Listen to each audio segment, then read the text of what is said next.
Constelação sistêmica familiar é o assunto do Alesp Conecta de hoje. Para falar mais sobre o tema, o nonosso convidado é o José Carlos de Oliveira Frois. Fique agora com a íntegra da entrevista. Eu já vi que você gosta de ser chamado aí por Frois, é isso Pode mesmo? me chamar de Frois, que é como todo mundo me conhece, exatamente. Então tá bom. Então a partir de agora, para mim é Frois aqui, para quem nos ouve e nos assiste também. Tá bom, obrigado. Frois, então vamos começar a explicar o que é a constelação familiar. Bom, para a gente falar um pouquinho de constelação, eu acho que a gente tem que, assim, vamos aproveitar bem o tempo que a gente tem aqui. As constelações, elas começaram no final da década de 50, aproximadamente. Na verdade, assim, ali no final da Segunda Guerra Mundial, as constelações começaram a ser feitas mais para atender aqueles soldados que voltavam da guerra e não tinham mais o seu lugar. Que eles não tinham lugar, uma vez que a mulher estava trabalhando e ele não sabia o que ele podia fazer naquele momento. Então começa ali a terapia sistêmica e familiar a nascer. E as constelações nasceram mais ou menos nesse período. E aí nesse período também há a entrada de uma grande figura, que talvez seja essa que fez com que as constelações alcançassem o status que ela alcançou hoje. Hoje as constelações estão presentes no direito, elas estão presentes na área de saúde, na educação. E esse sujeito foi Bert Hellinger, que era um alemão e que pôde levar as constelações para o mundo inteiro. Mas ele acabou utilizando o conceito que já vinha da comunicação. As constelações, de certa forma, estão baseadas na teoria da comunicação cibernética, teoria do duplo vínculo, duplo laço e a teoria geral dos sistemas do Ludwig von Bertalanffy, uma vez que elas trabalham única e exclusivamente com sistemas. E aí, esse que você acabou de citar, né, que trouxe aí a constelação, o alemão... Bert Hellinger. Bert. Por que as pessoas... Eu andei lendo sobre o assunto também, né? E aí eu queria saber por que as pessoas acham que ele é um pouco polêmico, talvez na forma que ele trouxe isso. Explica um pouquinho pra gente. Eu acho que ele... não é que ele é um pouco polêmico, não. Eu acho que ele foi muito polêmico, uma vez que ele enfrentou muitas coisas para poder levar essa abordagem para muitos lugares. Ele enfrentou muitas coisas. E eu acho que quando você se coloca da maneira como ele colocou, você acaba se tornando polêmico. E tem uma outra coisa que também é muito interessante nesse sentido. As constelações, como abordagem, não é? A gente precisaria falar horas sobre isso, mas elas, como abordagem, elas não levam em consideração um contexto moral. Então, elas tiram esse contexto moral. Como na maioria das abordagens terapêuticas ou psicológicas, não dá para a gente levar em consideração a abordagem moral. Porque se a gente leva em consideração a abordagem moral, a gente perde todo o trabalho que a gente está fazendo. E quando ele tira esse contexto moral e ele leva esse trabalho para várias frentes, muitas pessoas se levantam, né? Porque aí você tem estímulos de todas as áreas da população, né? Você tem as religiões que estão batendo em cima, a política. Então, você começa a pegar as outras áreas da saúde e isso torna um sujeito polêmico. Mas, graças a ele, hoje a gente pode caminhar com as constelações de uma forma diferente. Acho que a polêmica vem daí, né? Perfeito. E aí você também, você acabou de falar também que essa prática, não sei se a gente pode chamar assim, se é uma prática, se é uma terapia. Ela começa como uma abordagem terapêutica, Tá. né? Ela começa, pelo menos, a ser vista, começou sendo vista como uma abordagem terapêutica. Tá. Mas eu considero as constelações como uma abordagem muito maior. Ela, na verdade, talvez assim, além de ser uma abordagem terapêutica, mas ela entra muito na resolução de conflitos de uma forma geral e no estabelecimento de condutas que vão trazer mais leveza e mais tranquilidade dentro de inúmeros processos, como é o caso de saúde, direito e educação, como já falei. Isso, é nesse ponto que eu queria chegar. E queria que você falasse também um pouquinho pra gente como é que essa ferramenta ela consegue ajudar as pessoas, de que forma, como é feito, se você pode também explicar para a gente um pouquinho? Eu sei que, acho que para a gente entender melhor, a gente teria que estar presencialmente, né, numa sessão de constelação. Mas tem como você explicar para a gente como é que funciona essas sessões? Tem sim. Olha, primeiro que a gente recebe influência e estímulo de inúmeras frentes, né? Hoje a gente já tem uma área da ciência, que é uma área da genética, que é a epigenética. A epigenética é aquilo que está além do genoma. Epigenética quer dizer além do genoma. Então, hoje a gente já sabe que a gente traz características emocionais de até 7 gerações. O Boston College estuda muito sobre isso, a Emory University estuda muito sobre isso. Então a gente já sofre uma série de influências. É como se isso estivesse latente dentro da gente. Então a gente não recebeu dos nossos pais apenas a cor do cabelo ou a cor dos olhos. A gente recebeu características emocionais, sentimentais e psíquicas também. E dependendo do nosso estilo de vida, isso pode ou não eclodir. Além disso, a gente tem inúmeros outros estímulos. Estímulos que acontecem, que vêm da família do nosso pai e que vêm da família da nossa mãe. Tem uma coisa que eu utilizo uma figura, assim, minha formação original é mecânica, eu venho da mecânica. Olha! Eu começo minha vida profissional na mecânica, na engenharia mecânica, e isso me ajudou muito. Então tem uma coisa que eu sempre falo para as pessoas, é o seguinte: qual é a definição de pressão? Pressão é força sobre área. Então, vamos imaginar uma pirâmide invertida, onde nós estamos no topo da pirâmide. Tá. E imagina que você pudesse inverter a pirâmide. Então, o que isso quer dizer? Se eu pego uma pessoa hoje, atrás dela, quem ela tem? Os seus pais. Atrás dos pais, os seus avós. Depois, os bisavós. Num instantinho, Roberto, se a gente usasse apenas uma matriz geométrica, num instantinho a gente teria milhares de pessoas atrás da gente. E aí eu vou te dar um exemplo de uma coisa bem legal. Imagina que uma pessoa fosse filha de um pai de santo, né? Ele é um bandista, é um pai de santo. E a mãe fosse uma protestante, uma evangélica. Que religião que essa criança vai seguir? Imagina a pressão e a tensão que ela viveria. Mas tem mais. Imagina que o pai é corintiano e a mãe é palmeirense. O que ele faz? Vai ser São Paulino. Ou ele vai dizer, eu não quero saber de futebol. Então a gente recebe uma pressão, uma tensão enorme. Porque pressão, já que pressão é força sobre área, então tem uma força enorme que vem da gente, cai numa área muito pequenininha que somos nós. Então a gente recebe essa pressão, recebe esses estímulos e recebe todas essas coisas dentro daquilo que nós chamamos de sistema. Porque as constelações estão baseadas na teoria geral dos sistemas, do Ludwig von Bertalanffy. E utilizam 3 leis. A primeira lei fala sobre pertencimento e exclusão, a segunda fala sobre ordem e hierarquia, e a terceira fala da compensação do equilíbrio nas relações. E olha, eu hoje tenho uma formação, eu dou uma formação de psicoterapia integrativa, de transpessoal. Mas quando eu olho para a abordagem sistêmica, eu vejo que ela traz tudo aquilo que a gente vê dentro da psicologia de uma forma geral. Então, quando a gente trabalha numa constelação, a gente pode trabalhar qualquer tema, por conta dessas coisas. E agora, até uma curiosidade minha, como é que você se interessou em estudar sobre constelação? Você chegou a fazer alguma sessão antes? Foi um processo, Roberto, foi muito interessante. Início da década de 90, eu fui convidado para assistir uma constelação. Então eu cheguei como convidado, eu fui apenas para assistir, uma vez que eu já trabalhava como terapeuta, ali em meados da década de 90. E aí eu fui lá assistir uma constelação, e no final das contas, o constelador chamou alguém para fazer, né? Eu falo que até uma passagem interessante, porque ele disse assim, ainda temos espaço para mais uma constelação. A pessoa que estava do meu lado levantou a mão, e aí ele disse, não, você não. Eu até achei aquilo tão estranho. Aí eu falei assim, bom, para não deixar ele muito sem graça, vou fazer uma perguntinha aqui. Aí ele disse, não, você sim, pode vir. E eu levei uma questão, que era uma questão minha e do meu irmão, e eu ouvi aquelas pessoas falando coisas que minha mãe falava, ninguém conhecia minha família, coisas que minha mãe falava, que meu irmão falava, e aquilo me chamou muito a atenção. Fez uma diferença enorme na minha vida. Muda a minha vida a partir dali, para você ter uma ideia. Colaborou muito na minha formação, inclusive, pós-constelação, o quanto eu fui estudar filosofia, o quanto eu fui estudar psicologia de uma forma muito mais profunda para entender essas coisas. Então foi uma experiência minha que me leva para as constelações. Isso já faz mais de 20 anos. Já. E aí, fica uma curiosidade minha. Como é que, por exemplo, nessa sessão que você acabou de falar, que você tinha um problema aí com o seu irmão, né? Como é que essas pessoas falavam coisas... Como é que elas podem acessar isso, né? Exato. Durante muito tempo, a gente não entendia isso direito. E na verdade, todo esse processo começa com o próprio Bert Helling.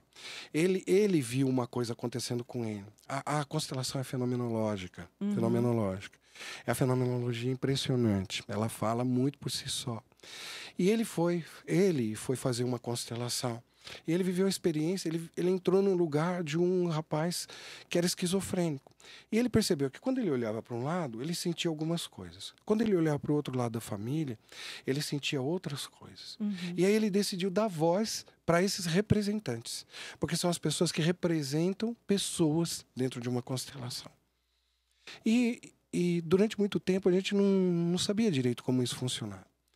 Mas a gente tem hoje um biólogo que chama Rupert Sheldrake. Rupert Sheldrake ele traz uma teoria dos campos morfológicos ou morfogenéticos.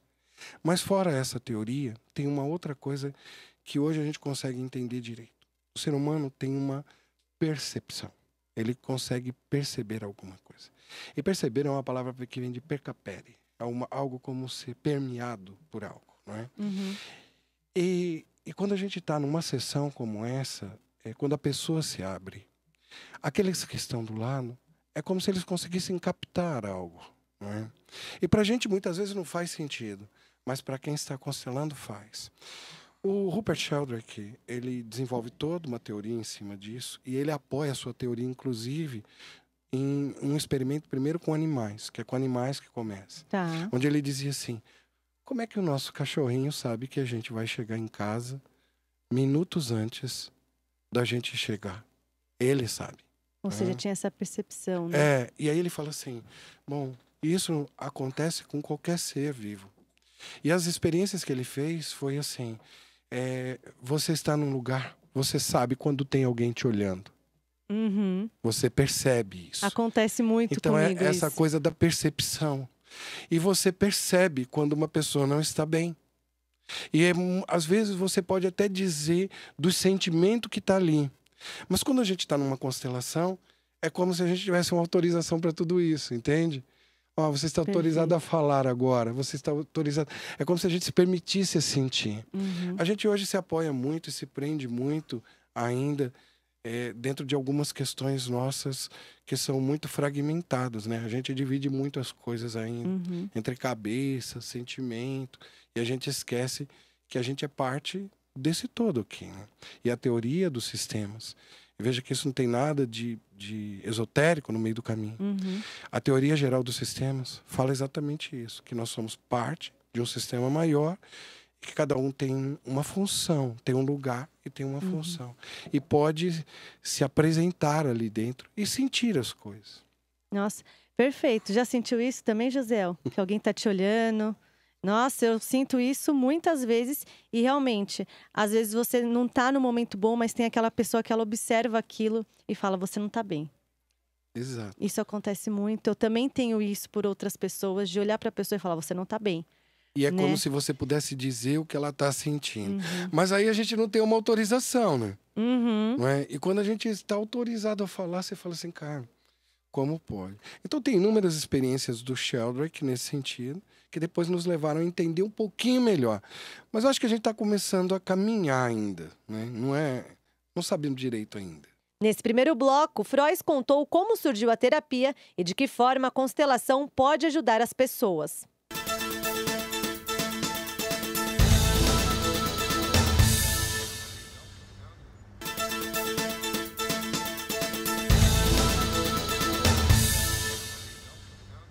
Voltamos com a Lesp Conecta de hoje. Neste bloco, vamos falar como a constelação sistêmica familiar pode ajudar nos tribunais e também na saúde. Bom, Frois, nesse segundo bloco, eu queria que a gente aprofundasse agora um pouquinho mais. Por que os tribunais vêm utilizando, né, da constelação sistêmica para resolver esses problemas? A gente falou bastante sobre a constelação, como é que surgiu, né? Como é que ela é realizada, como é que ela é feita. Mas de que forma isso pode contribuir nessas decisões? Legal. Eu vou me permitir trazer uma base conceitual primeiro, porque aí eu acho que dá para a pessoa que está do outro lado entender exatamente de onde vem. A base conceitual é a seguinte, nós temos então 3 leis, não é, que estão ali. E lei é porque a gente não consegue refutar isso, né? Isso vem da teoria geral dos sistemas, onde um sistema tem 2 forças que agem dentro dele. Uma é entropia e a outra é sintropia. Ou seja, o sistema já nos diz, já nos informa não é? De cara, que um dia as coisas irão se desorganizar. Enquanto a entropia tende a organizar um sistema, essa entropia tende a desorganizar o sistema. Então, uma energia tende a organizar e outra tende a desorganizar. Então, veja, isso nos dá uma certeza de que sabe aquele relacionamento de casal lindo e maravilhoso que você tem? Um dia vai dar chabu. Eu acho que não tem, viu? Mas se vai ter, sim, vai. E se tiver um dia, vai dar um problema. Então, assim, uma pessoa que está dentro de uma empresa, está se sentindo feliz, um dia vai dar um problema. Os sistemas se desorganizam, é assim. E essas leis nos dizem o seguinte, olha, a primeira lei fala de pertencimento e hierarquia. E como é que as pessoas... fala de pertencimento e exclusão. E quem se exclui dentro dos sistemas? Os natimortos são excluídos dentro do sistema, os homossexuais são excluídos, os assassinos são excluídos, as prostitutas são excluídas. Existem muitas exclusões dentro de um sistema. Uhum. Pensa um sistema como um relógio. Se você tirar uma engrenagem de um relógio, o que acontece? Ele vai ficar manco, vai deixar de funcionar. Vai ter um impacto e uma consequência. A segunda lei fala de ordem e hierarquia. Ordem e hierarquia é o seguinte, quem é que manda dentro de uma empresa? Né? Uma empresa é o diretor, o executivo, e não o office boy. Mas existem casos onde o office boy quer mandar mais do que o dono. Mas e se a gente levar isso para a família? Quantas vezes o filho ocupa um lugar que não é o seu? O pai morre, ou então o filho entra no meio do relacionamento de casal e ele quer decidir como deve ser o relacionamento de casal dos seus pais. A ordem hierarquia balanceia nesse momento. Então ela fica prejudicada. E depois a gente tem uma compensação, que é o equilíbrio. Então essas leis, elas nos ajudam muito dentro de relacionamentos, de uma forma geral. E a gente teve um juiz, que o nome dele é Sam Storch, ele que cunhou o termo direito sistêmico, não é? Esse juiz, o que ele fez? Ele foi estudar as constelações muito por uma questão dele. Uma questão que ele tinha e ele foi até as constelações. E aí, num determinado momento, ele falou, cara, mas a gente pode usar isso no direito. Não é? Principalmente no trabalho que ele fazia, que eram as varas de família. Então, ele falou assim, cara, como é que a gente pode utilizar isso na resolução? Tem uma coisa que é brilhante nas constelações. E eu vou falar bem devagarinho, porque isso é muito legal. As constelações não olham para o ato. O ato é discutível. Teu ato e o meu ato no nosso relacionamento é discutível. Mas o fato que isto gera não se discute. Então, um pai e uma mãe, eles podem brigar entre si. E eles podem querer se separar. Mas o fato é que existe uma criança ali no meio. E o fato é que se eles ficarem discutindo os seus atos, essa criança vai sofrer cada vez mais. Essa questão pessoal de do outro, né? Exato, não vai levar para lugar nenhum. Então, quando você deixa de discutir o ato e passa a olhar para o fato nu e cru, como ele é... Você fala, opa... o que nós devemos fazer a partir daí? Então, assim, as constelações têm uma presença muito forte dentro da resolução de conflitos. Não é apenas... quando a gente fala no direito, que ela está presente no direito, hoje já existem inúmeros trabalhos dentro de presídios, com os apenados que estão lá, estão tendo processos de recuperação a partir desse trabalho. Mas a gente tem inúmeros outros trabalhos nas áreas de conciliação, de uma forma geral. Então, a justiça restaurativa, essa justiça que trata das varas de família... O direito pode se abastecer muito nisso. Mas se for só isso, isso vai para a área de educação e vai para as outras áreas. Então é por isso que ele cai bem no direito, nesse sentido. E é o que você falou, pode englobar tudo, né? E aí eu queria que você falasse os benefícios dessa terapia, né? Quais são os benefícios que ela pode aí trazer para a questão jurídica, né? Da vara, por exemplo, da vara familiar que você falou. Sim, muitos. Em que sentido? Veja, primeiro que quando a gente pensa... eu estava numa palestra outro dia, estava numa palestra dentro de uma OAB da vida, eu dou palestra nas OABs por aí, e aí um advogado perguntou para mim assim, escuta, mas qual é o grande benefício? Assim, o que a gente ganha com isso? Tempo. Tempo é o maior e o mais caro recurso que a gente tem. Em primeiro lugar, tempo. Depois, em segundo lugar, grana, dinheiro. Dinheiro mesmo, não é? Porque uma vez que você diminui o tempo, você diminui o impacto que isso vai gerar dentro da cadeia como um todo. Se a gente consegue chegar num acordo logo no início, quanto de economia a gente vai ter ao longo do tempo depois. Porque tem processos que demoram, né? Processos Anos. que demoram e que depois tem que passar e eles são arquivados, você desarquiva, você manda para cá, manda para lá. E são pessoas e pessoas trabalhando. Fora, eu acho que também tem aquela questão de todo o processo que você passa, né? De ir para o lugar de novo, de ir na frente do advogado, do juiz. Então, acho que tem todas essas questões. E quando a gente fala de uma criança também, né? Como que você usa, você acaba usando essa criança, trazendo para aquele espaço, para aquele momento, e que aí depois a gente nem precisa falar, mas depois tem as questões psicológicas também. Exato. E era nesse ponto que eu ia chegar. O que eu ia dizer para você é assim, se fosse só isso, legal. Então se fosse só economia de tempo e de dinheiro, já seria maravilhoso. Mas a gente ainda vai ter aí um resultado extremamente benéfico em termos emocionais e psíquicos para todos os envolvidos, inclusive para aquele juiz que vai estar ali. Né? Porque isso também é muito pesado para o juiz.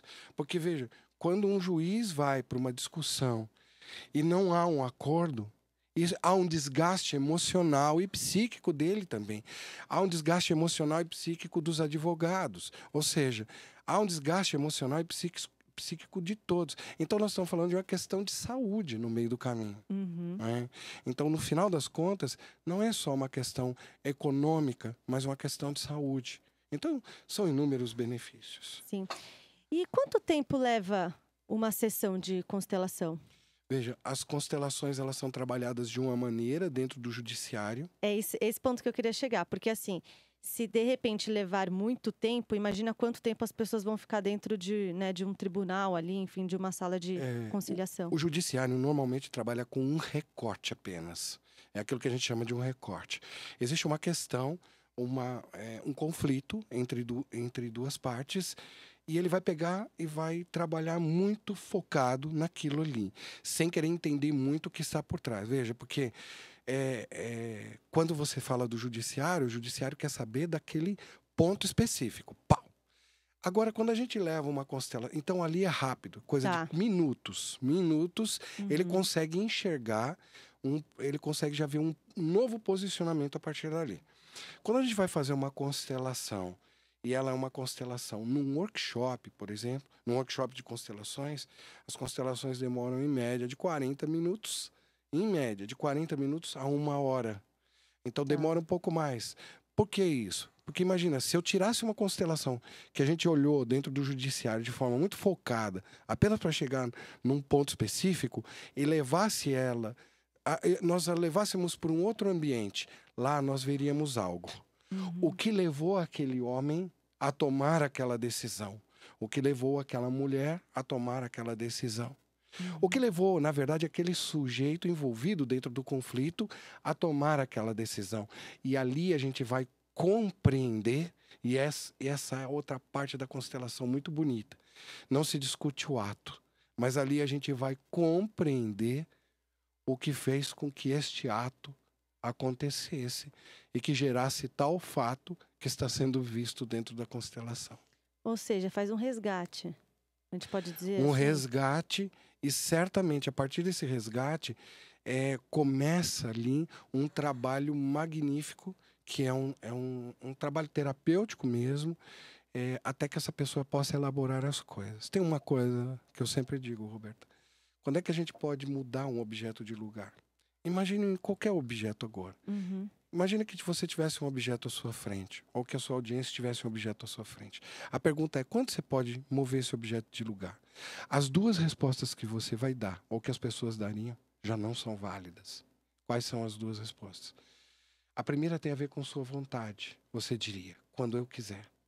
A segunda tem a ver com sua necessidade. Você diria: quando eu precisar.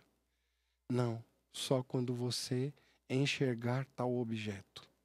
É a partir do reconhecimento que nós mudamos algo. Só depois que nós reconhecemos algo que nós podemos mudar algo. E as constelações nos oferecem este reconhecimento profundo daquilo que é. Então, aí é uma coisa até meio pessoal. Eu sempre digo assim, que as pessoas não mudam, as pessoas melhoram. Mas as pessoas podem mudar, então. Na verdade, eu acho que é o seguinte, é como um paradigma, não é? Paradigma, um modelo. Porque pensa, né? A pessoa, de repente, vem fazendo aquilo desde criança, aí chega na fase adulta, que já tá madura e tal. Como é que ela vai mudar uma coisa que ela vem fazendo desde, né, lá de trás? A partir do reconhecimento. Só a partir do reconhecimento. Esse reconhecimento é difícil, na sua opinião? Eu acho que ele... não sei se é uma questão de dificuldade. Talvez seja uma questão de acesso. Ter acesso a esse reconhecimento.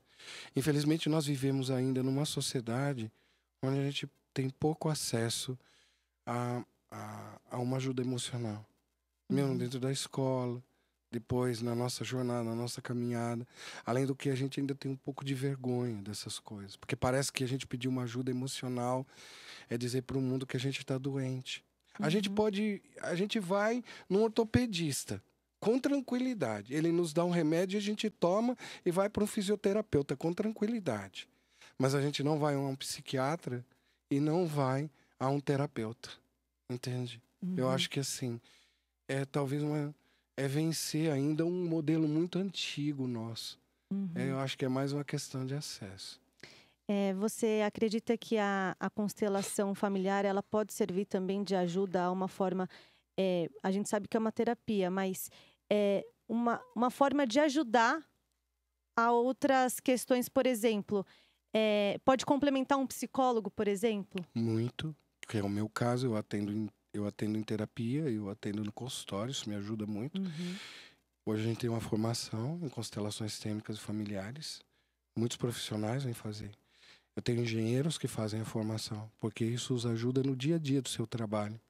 Eu tenho políticos que estão fazendo a formação, porque isso os ajuda no dia a dia do seu trabalho. Eu tenho pessoas de várias frentes. Ela foi colocada como uma abordagem inicialmente, mas a gente esquece que ela está contida dentro de um universo muito maior. Então pode sim, né? Muito. Vir como para agregar, né? Muito. Para qualquer área. Até para você como jornalista. Eu tenho certeza que vai agregar muito, como jornalista, como pessoa física, né? Porque é o que você falou, acho que problemas todos nós temos, né? E acho que eu, Josiel, aqui do meu lado, o Frois, né? Todos nós temos. E, obviamente, problema na família, problema no relacionamento, enfim, em qualquer área. Mas olha, eu ficaria aqui horas falando sobre o assunto com você. Também. A gente chegou no final do nosso programa aqui, do Alesp Conecta. Queria que você deixasse aí suas considerações finais pra gente. Quero agradecer imensamente a sua presença aqui. Primeiramente, eu também quero agradecer muito, né? Meu objetivo, eu tenho um canal na internet que eu falo muito sobre isso, e o meu objetivo sempre é levar a informação. E quando alguém me convida e diz, olha, eu gostaria de levar essa informação sobre as constelações.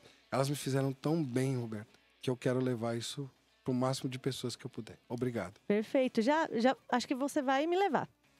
Tá bom. Muito obrigada, viu? Eu que agradeço. Esse foi o Alesp Conecta de hoje. Fique ligado nos próximos programas.